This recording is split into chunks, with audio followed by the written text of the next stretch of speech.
So let's go back to Don here. And as an atheist, is there anything that you could say that would actually brought you to the conclusion to be an atheist? Is there one main event in your life, maybe? Well, I was, let's see, I was in junior high, I think, when I first started to question, and it was actually a comment, just an offhand comment that a girl that I was dating made about the angst in her life and her difficulty with her parents, and that she didn't believe in God, and a few things like that, and suddenly it was okay to think about it in that light. I had always tried to believe and went through the motions, and I think I did it like the vast majority of religious people did, but all of a sudden it was okay to think about there actually not being a God. And so I sort of turned that over in my head for a while, and I stumbled across a book by Bertrand Russell, which was Why I'm Not a Christian. It's kind of dry reading, and it's arguments. What the arguments are for Christianity, for theism, and his response to them. And it seemed to open up my mind a lot, because I kept thinking, is that all there is? Is that the best reasons that there are for believing that a God would actually exist? And the rebuttals to those arguments were pretty powerful. So there I was. Interesting. I can't, my own personal experience, I can't say that I was that young when I came to it.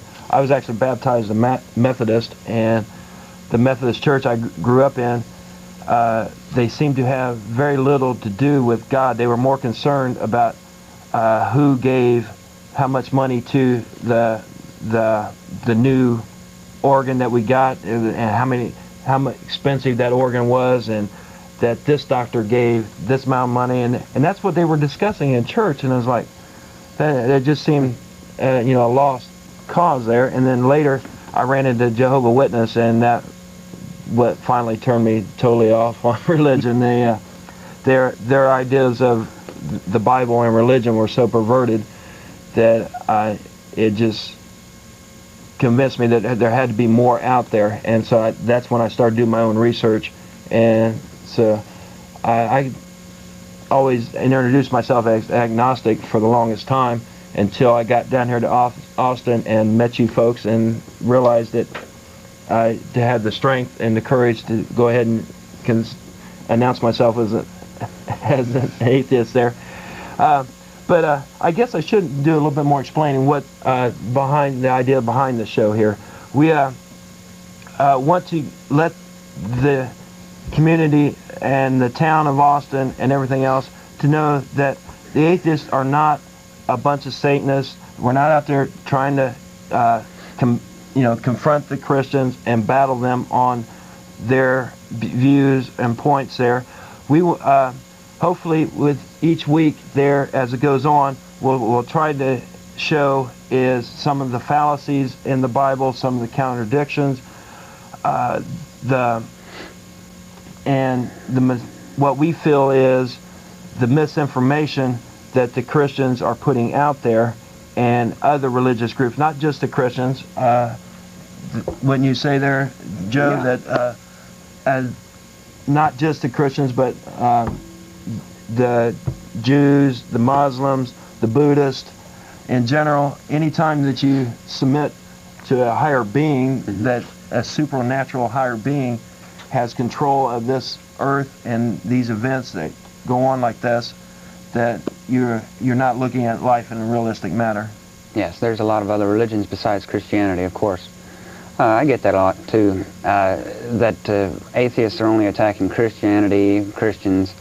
I like to say that there are a whole lot of silly religions out there. It's just that right here in America, Christianity happens to be number one. It happens to be the number one persecution situation also in the nation that is so so overly religious like the U.S., Christianity being number one here, we don't get a lot of persecution as atheists from, say, Muslims or Jews, etc. But Christianity is right there ready and willing to persecute us as American citizens because we're atheists. Awesome. And as you can see, we do have a telephone number here for you folks to call and ask us questions and possibly debate us. And I understand we have one caller on the line here, and we'd like to try this. We're new at this, so bear with us if we get this wrong.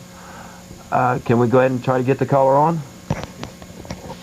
We are trying right now. Go ahead, John. So, caller, stay on there. We're trying to get to you. I believe in miracles. Oh, he called that last time before. Yes, thank you for calling in. Thanks, Howard. Yes, that was our first experiment into our live TV show, and that was the same caller. I wish they'd stay on there long enough to tell us her name there. The same song and everything from the last time we talked live. So they brought up a good point, miracles, and well, we'll get back to the miracles. We do have another caller on the line. Can we try again?